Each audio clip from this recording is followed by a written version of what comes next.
Hello पुत्र, good morning 8th D class. आज का जो आपका चैप्टर है जो हम रिवाइज कर रहे हैं वो है कंबंशन एंड फ्लेम।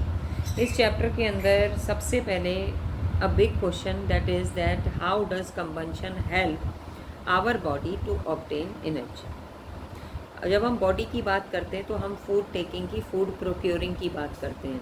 हम खाना क्यों खाते हैं? हम खाना इसलिए खाते हैं क्योंकि हमारी बॉडी को एनर्जी मिल सके। जब हमारी बॉडी को एनर्जी मिलती है तब हम अपनी लाइफ सर्वाइवल की डिफरेंट टाइप ऑफ एक्टिविटीज़ जो हैं कंप्लीट करते हैं।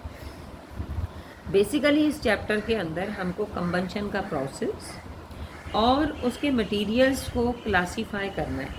तो सबसे पहले कि कंबंशन है क्या।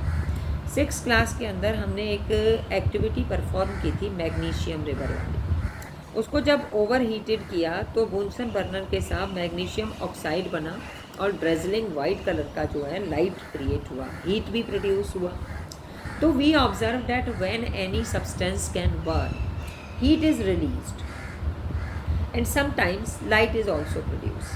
जब हीट रिलीज होता है, लाइट प्रोड्यूस होता है, तो वो जो रिएक्शन है, वो जो प्रोसेस है, उसे कंबंशन कहते हैं। The chemical process in which a substance burns in the presence of oxygen to give heat and produce light is combustion. फिर बात ये आती है, is it been necessary or essential that light must be? Yes, it is not necessary. बिल्कुल भी ये ज़रूरी नहीं है, not necessary, not essential कि हर बार लाइट ही हो प्रोड्यूस। पर दूसरी चीज़ जो है हीट का जनरेट होना, हीट का रिलीज्ड होना, ये ज़रूरी है। फिर बात आता है कि सब्सटेंस कितने टाइप के होते हैं। 2 टाइप के होते हैं, एक कंबस्टेबल, एक नॉन कंबस्टेबल। कंबस्टेबल वो होते हैं जो जल सकते हैं, it means those can burn easily in air और द प्रेजेंस ऑफ ऑक्सीजन। और नॉन कंबस्टेबल वो होते हैं जो जल नहीं पाते, do not burn in air or the presence of oxygen। अब आपके पास कुछ एग्जाम्पल है, जैसे कोल हो गया, वुड हो गई, स्टील हो गई, एलपीजी हो गया, ग्लास हो गया।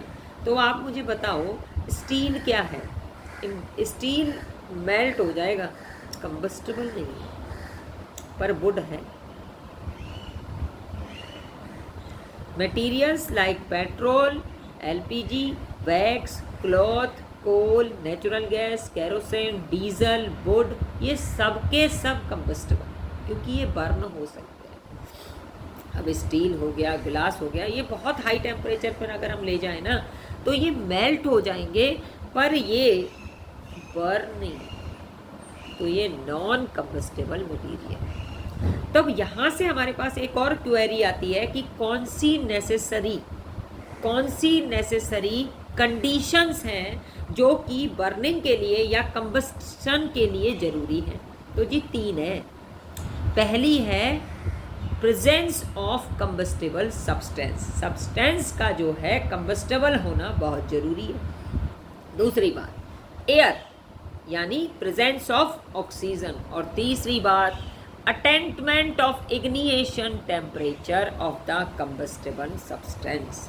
ये तीनों कंडीशंस आपके पास होंगी तब सब्सटेंस बर्न हो सकता है। तो combustible substance such as paper, wood, coal do combustion and which is the supporter of combustion.